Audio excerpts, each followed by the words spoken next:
semuanya, selamat datang di podcast Suara Pembangunan. Jadi pertama-tamanya perkenalkan nama saya Rimelda Cynthia dan kali ini saya nggak sendirian. Saya bersama. Halo, kenalin aku Nur Hazlina. Nah, kali ini kita mau bahas apa sih? Ini kita bahas tentang Gender dan pembangunan. Keren banget nih Kak kedengarannya kayak gender dan pembangunan. Kenapa sih ya kira-kira kita harus membahas kedua hal tersebut? Pastinya ada alasan tertentu guys, kenapa kita harus membahas topik penting kali ini. Karena orang-orang selalu mikir kayak apa sih itu gender, apa sih itu pembangunan, dan kenapa kedua hal tersebut punya hubungan nih. Mereka punya hubungan spesial pasti. Dan hal tersebut kita bakal bahas tuntas, kupas tuntas dari awal sampai akhir nih Kak. Ya, betul sekali. Menurut Kak Lina sendiri nih, apa sih gender dan pembangunan itu? Oke, kita ke gender aja dulu. Gender itu mungkin hal pertama yang dipikirkan itu adalah jenis kelamin. Kayak gender mungkin perempuan dan laki-laki. Padahal hal tersebut beda loh. Gender itu nggak terpaut mengenai jenis kelamin mereka, nggak terfokus. Kayak jenis kelamin kan kita pasti fokusnya tentang biologis ya, kayak laki-laki dan perempuan. Nah, sedangkan gender itu adalah peran tanggung jawab yang dibuat oleh masyarakat itu sendiri. Jadi gini simpelnya, kayak masyarakat itu memandang perempuan dan laki-laki tapi mengenai peran dan tanggung jawab yang dilakukan oleh laki-laki dan perempuan itu sendiri di masyarakat, kayak gitu. Jadi tidak pasti gender ini adalah peran dan tanggung jawab ya, jadi bukan mengenai jenis kelamin mereka. Kalau pembangunan itu sendiri menurut kakak seperti apa sih pembangunan itu? Oke, tadi kita udah bahas mengenai gender, sekarang kita bakal bahas mengenai pembangunan.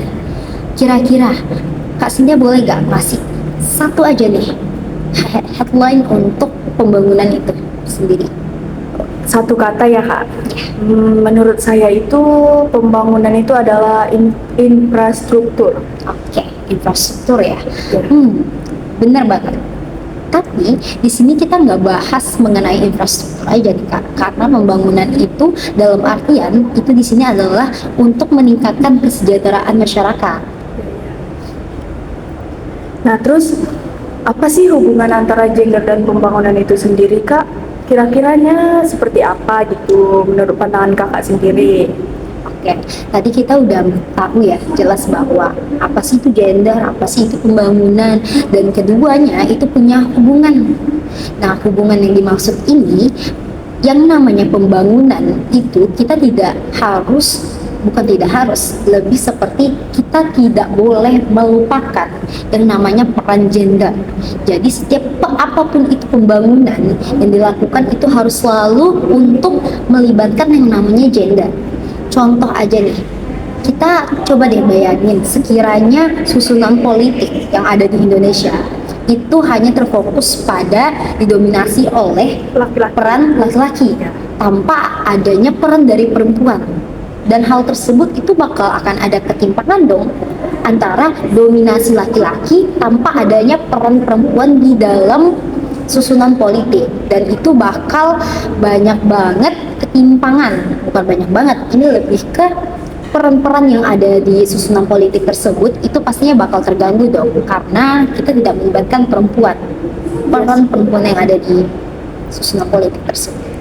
Nah, terus di dunia kerja juga nih Kak, katanya masih banyak perempuan yang gajinya lebih kecil dibanding laki-laki.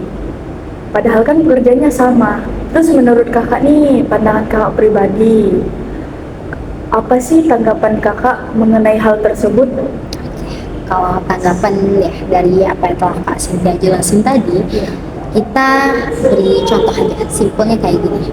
Perempuan, apalagi yang sudah menikah nih Kak, mereka selain menikah, mereka juga bekerja dan mengurus rumah tangga. Ya betul, selain bekerja dia juga mengurus rumah tangga. Ada dua peran, menjadi ibu dan pekerja, yang dimana ini adalah tanpa kita sadari aja, itu dia sudah ngelakuin dua peran. Ini adalah beban ganda yang dilimpahkan kepada perempuan. Dan pastinya hal tersebut tanpa kita sadari aja itu merupakan salah satu ketimpangan gender, kesenjangan gender. Nah, kalau untuk cara mengatasi ketimpangan gender itu, kira-kira ada solusinya nggak, Kak? Oke, kalau solusi itu pasti ada. Dari pemerintah sendiri itu ada yang namanya pengaruh kesetaraan gender atau kita singkat aja itu PUG, yang dimana ini tuh udah diterapkan di berbagai sektor pembangunan. Jadi tugasnya PUG ini tuh untuk memastikan bahwa setiap program pembangunan itu harus selalu mempertimbangkan perspektif gender, entah itu mulai dari perencanaannya, pelaksanaannya, bahkan sampai evaluasinya. Programnya sendiri tuh kira-kira ada nggak sih, Kak? Kalau program itu pasti ada dong. Ada yang namanya pemberdayaan perempuan, di mana contohnya kita aja ngambil pelatihan kewirausahaan khususnya untuk perempuan, di mana ya semakin kita lihat ya bahwa di sektor pemerintahan maupun sektor swasta, perempuan bahkan sudah mendapatkan hak-hak mereka sebagai pemimpin pastinya untuk berkontribusi di sektor tersebut. Tantangan terbesarnya kira-kira ada nggak sih, Kak? Kalau tantangan itu pasti ada ya, dimana pertama itu pastinya kuatnya budaya patriarki di masyarakat, dimana kita seringkali berjumpa nih, dimana penempatan laki-laki itu mereka sangat mendominasi, terutama di daerah-daerah pelosok, bahkan di daerah perkotaan juga loh. Nah, yang kedua itu adalah pemahaman mengenai konsep gender itu sendiri, Kak. Jadi masih banyak masyarakat itu belum mengetahui gender itu apa sih.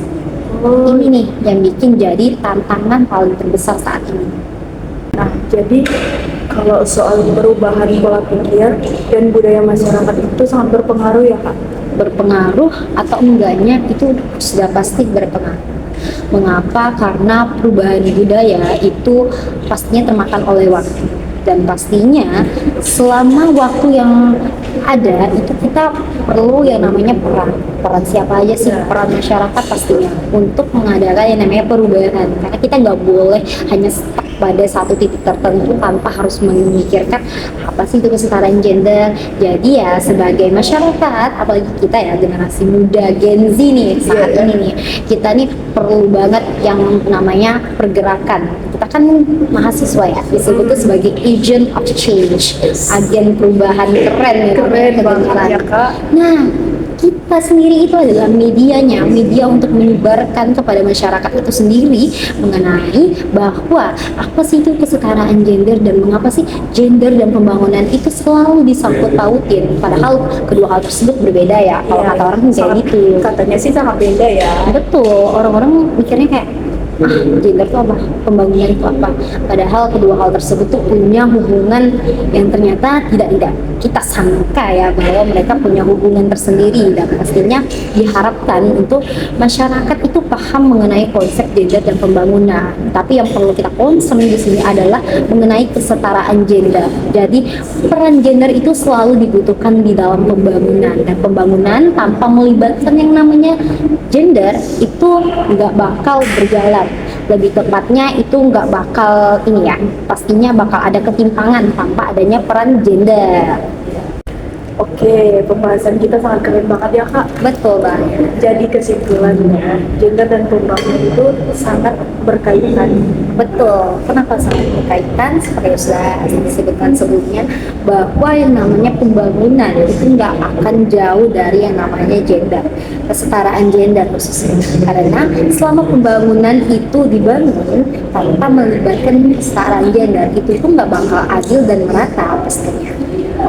Semoga obrolan kita ini bisa membuka wawasan bagi kita ya, Kak, Pastinya. agar kita lebih sadar pentingnya memperjuangkan kesetaraan gender di kehidupan sehari-hari. Betul banget. Saya Nur Hazlina dan Rimelda Cynthia, kami mohon pamit undur diri. Terima kasih.